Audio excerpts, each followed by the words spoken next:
All right, everybody. Samori Benjamin here at Yankee Stadium, here with Baltimore Orioles first base coach and former 8-year major leaguer Jason Bourgeois.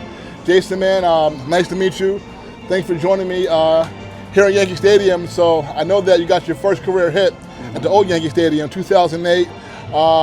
So when you come to the Bronx here, I know it's a new stadium, but it looks the same inside. Do you ever think about that?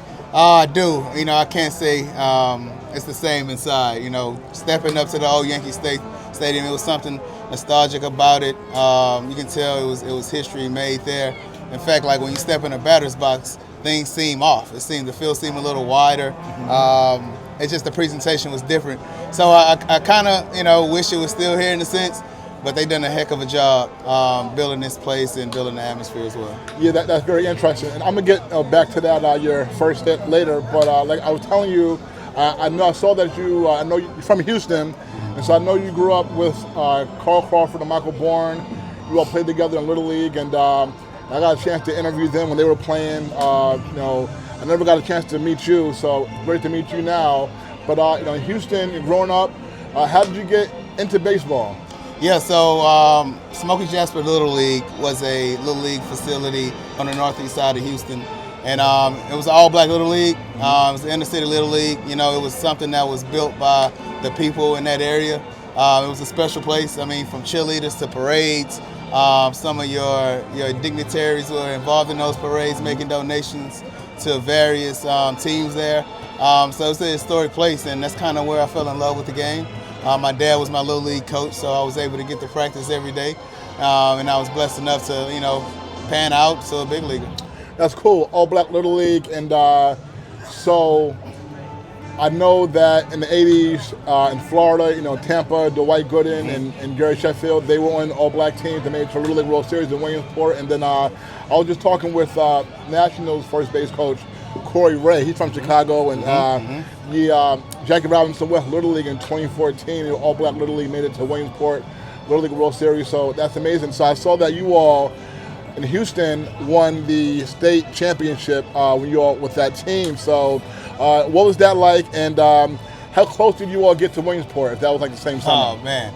You know what? I wish we could have made it there. But TTAB was the Texas Teenage Baseball Association. At the time, we played these little towns like in Killeen, Texas, and New Brunsville, and these small towns, man. We went and dominated, to be honest. We were just more athletic. We were bigger. We were faster. I think we shown we could have made it to Williamsport. But, back in the day, it took a lot of money to get there. And a lot of resources, and it's all about who you know. But we always felt like we could have competed on that level.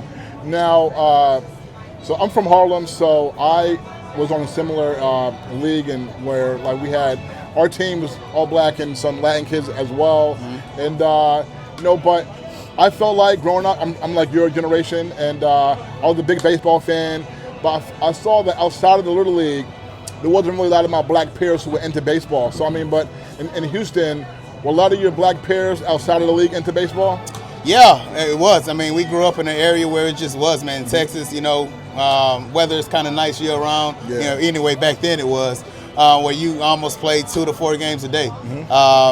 Baseball in Texas, not only in the city, but on the outskirts, it was prominent. Everybody loved the game, played the game in a sense. And, I'm just glad the influence was there around me in my neighborhood. Yeah, so growing up as a kid, did you play any other sports, and were you a fan of any professional teams? No doubt. I'm a Houstonian, so I was my Rockets. I loved. I played basketball up till I was in the 9th grade. Then I went from the 18th to backing up on the B team. And I said, well, I probably need to go ahead and play baseball because I got no left hand. But my jumper was nice, though. But I played 1 year Little League football. I didn't like it. I didn't like the contact. They too big in Texas, man. They hit too hard. So I knew that wasn't for me either. So I just kind of stuck to baseball. I knew that was something I was good at, worked hard at it, and here I am. Yeah, so I got to ask you because, for me, growing up a Knicks fan, one of my first time seeing the Knicks in the finals, '94, lost to Houston. They were up 3-2, Oof. And went to Houston, lost 2 straight. Game 5 was the O.J. chase and all that. That's right. Yeah, so what do you remember just about watching the Rockets? win the championship that year? Jordan playing baseball. We went back to back, you know, when he took those years off. Even though I wish I would have seen that head-to-head battle with a prime Akeem Olajuwon, you know, getting Drexler, getting the role players like Sam Cassell, Kenny Smith, and the game, Vernon Maxwell. I mean, you know, it's just when it comes to Houston and basketball, I mean, it's a lot of pride there when it comes to the Rockets, especially around, you know, our age, man, to live through those back-to-back championships. Clutch City was on a different level. I've heard Kenny Smith, who was a college teammate of Jordan, say that they would have beat the Bulls had Jordan been around, but, you know, we'll never know. So were you an Oilers fan? No doubt. Warren Moon, run and shoot, baby. Yeah. I grew up an Oilers fan, going to the Dome. My dad worked at the ticket office, and so I had a chance to kind of see them close. And Powder Blue, you know, it sucks going to Tennessee. I followed that team for a couple of years, but now Texans. You see that defense? We coming. The defense, you know, I was rooting for them because I felt like they had a chance to be the best defense since the Ravens this year, but unfortunately, you know, the offense couldn't, you know, hold it down in the playoff game. But okay, were you an Astros fan, right? Yeah, somewhat. I had my individual players that I like. I can't say I was a diehard, but you know, I did like the Astros. Who's some of the players that you grew up rooting for and liking? You know, like the Billy Hatchers, the Kevin Basses, the Jeff Bagwells, of course, the Bengios, the Berkmans as you kind of get older. J.R. Richard had a chance to meet and shake his hand. I never did see him play, but just the highlights and, you know, the polarizing figure that he was. You know, he was an Astro. Nice. Your Billy Hatcher, I got a chance to meet him when he was coaching with the Reds. But okay, so now high school, I saw, you know, you put up some big numbers, you know, some power, average. I saw you hit over 500 in your senior year of high school, stolen bases. I mean, so what was it like just playing high school ball in Houston? The overall competition, I know there's a lot of competition in Houston. It is very competitive. Gets to play year round, like I mentioned earlier. I was in a 22 4A school district where, you know, we played, you know, pretty good baseball. 2 years later, they ended up going to the state championship and ended up losing in the finals. So I feel like we built something special right there. Michael Robinson, head coach, moved on to Texas Southern University, ended up winning the SWAC championship. So he was real influential in my high school career, and just a disciplinarian, man, and you know, really taught us the true meaning of work. And I'm glad and I'm here for it. So Carl Crawford and Michael Bourne, did you all know each other just through the Little League or outside of that too? No, just through Little League. Okay. I mean, you know, just like every kid, you know, you start to become friends with your teammates.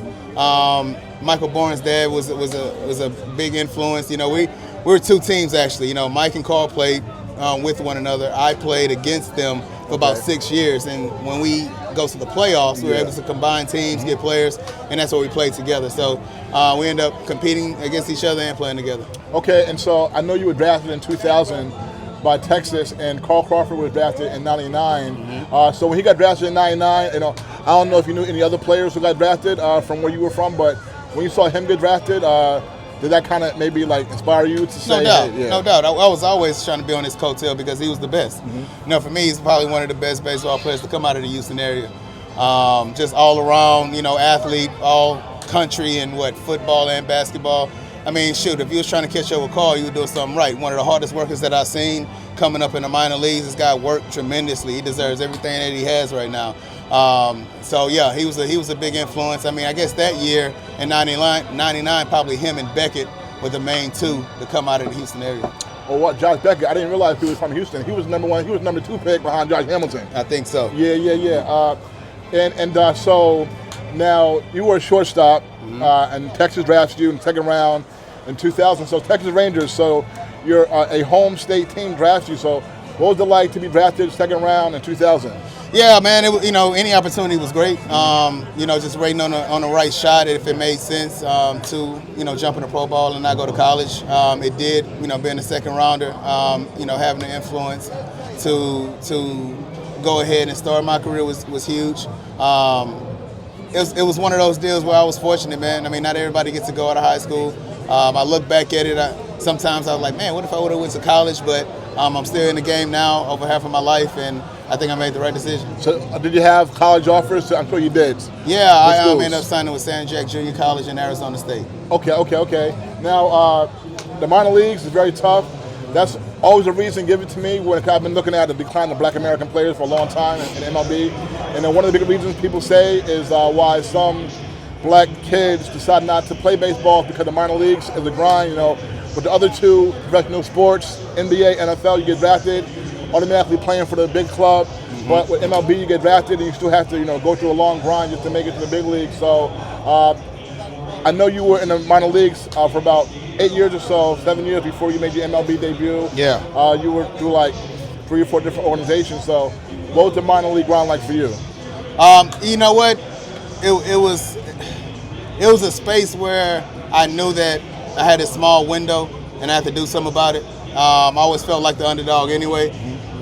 So, being able to get my tail kicked in the minor leagues, come back, fight for more, I always believed that I was a big leaguer, and I never stopped believing. And I was fortunate enough to have some good timing, even though it was later on, 7, 8 years later, to get a shot and kind of just work myself up. I mean, I was up and down a lot, so I've seen a lot of the minor leagues, a lot of AAA games for me. But every day I was just like appreciative and just wanted to get out there and play and enjoy the game for the most part. Yeah, we all want to be big leaguers, but I think if we can dominate the day, seize on the time in the space that you're in, you never know what might happen. You just got to control the controllables. Now, I saw that you were selected in the Rule 5 draft by Seattle, right? I was. Around 2006. Now, I thought that when you were selected in the Rule 5 draft, you were automatically on that team's active roster the next year. No, it's a minor league Rule 5 draft that happened. It didn't have the major league side of it too, so it's 2 parts. Okay, so now, what allowed you to persevere and to not give up and to continue to stay in the minors to grind before your MLB debut? Just my faith and opportunity. I think, like I said, I always thought that I was a big leaguer, and I just had to put my head down and get to work and kind of prove to not only myself but everybody that was around me. Okay, so now 2008, you get called up with the White Sox about 8 years or so after you get drafted. So what do you remember about getting the call that you getting called up and your first major league appearance? Yeah, it was about 6 days after the September 1st, I think. So I wasn't expecting it. Carlos Quentin goes down with the injury, and I got a shot. So yeah, I was at home kind of with my feet up, and all of a sudden here I am in the big leagues. Do you remember your first game? First game I pitch ran. Yeah. I think I ended up facing Brandon League my first at bat, he was nasty. He was like 97 with sink. And then I only got 3 at bats, and one of them being in the old Yankee Stadium to get my first hit. Yeah, the old Yankee Stadium. That was the last year of that stadium, and so the place to get your first major league hit. There's no better place than to do it there in the last season. Do you remember who the pitcher was and just everything that went down and how you felt? Chris Britton, righty, reliever. Okay. Double down the line. I think Cano and Jeter were playing up the middle. So I was real stoic. I didn't really celebrate anything like that. Just kind of took it all in, and there you go. Nice. Okay, so now 2011 and 2012, you got a chance to play with Houston, your hometown team. What was that, 2010 or 2011? Half of 10 and 11. Right, okay. So, and you got to play with Michael Bourne too, somebody who you played ball with and as a kid. So, what was it like to be able to go home, play at home, and play with Michael Bourne? Yeah, man, that was, you could say, a dream come true. When we're in Little League and we're playing in the backyard or whatever, those are the type of moments you hope that'll happen. And it did. A lot of timing, a lot of luck has to go involved there. I really enjoyed that time. Still one of my good friends to this day, and we got a lot of memories to share. I know 2009, you got your first home run against Zach Duke in Pittsburgh. So what do you remember about that, your first home run? Yeah, man, I think it was like a slider or a curveball I pulled to that bullpen there. Just trying to get a good pitch to hit, man. I don't hit a lot of homers, but I definitely enjoyed that one.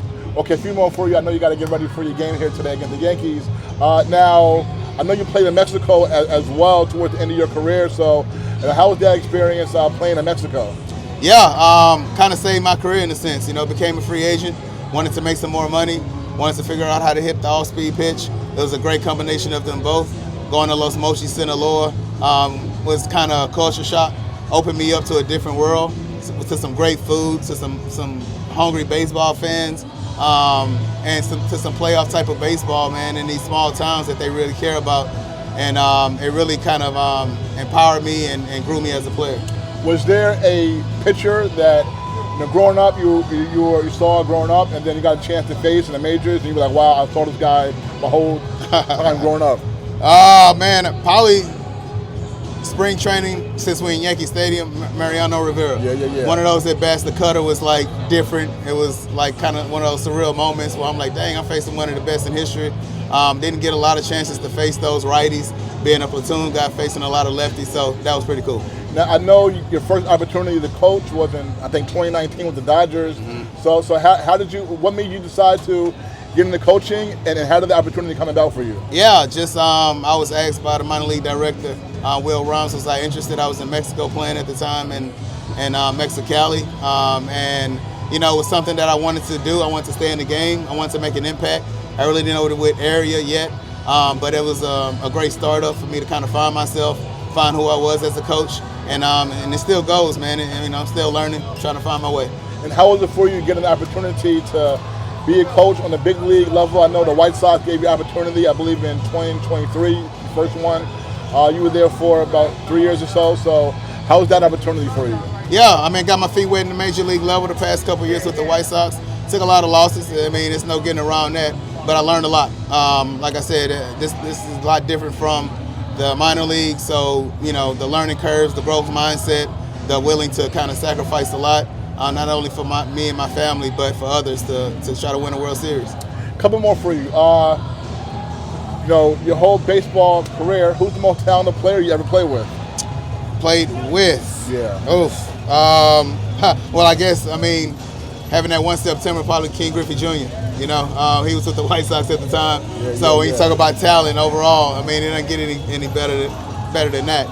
But as a youngster, man, like I tell you before, Carl Crawford was the best athlete that I've been around as a kid, and working out with him in the off season, and so he was special. Right, and just in terms of a coach, you know, over the time, the few years you've been a coach, who's the most talented player you had a chance to coach? Oh man, on my team, you know, being with the White Sox and now here, honestly, tool-wise, I'd probably say Luis Robert. He was special. Kind of see what he could do. He never reached the numbers over the past couple of years that he wanted to on a personal note, but you can see the intangibles, man, and it was second to none. Yeah, he's playing with the Mets here right now. Mets fans hope the team can get it going. Now, last one for you. Just you know, as a coach, what has coaching brought you, and how do you like being a coach? Oh man, it's bringing me a chance to be a part of something special. Honestly, whenever you're at this level teaching, trying to grow the game, not only here but during the off season as well, you have kind of like that special, you know, emblem on your chest. You know, you represent the few that's at the major league level, playing and coaching. So it's quite an honor. I'm just trying to, you know, make it last as long as I can. Yeah, I just want to say, I went to Houston my first time ever this past March for the World Baseball Classic, man. Okay. It was awesome. All right, folks, former 8-year major leaguer, Jason Bourgeois, and now Baltimore Orioles first base coach. Thank you so much, man. I really appreciate it. Appreciate it. Nice meeting you, brother. You too, my man. Yes, all right, sir. folks, we're back.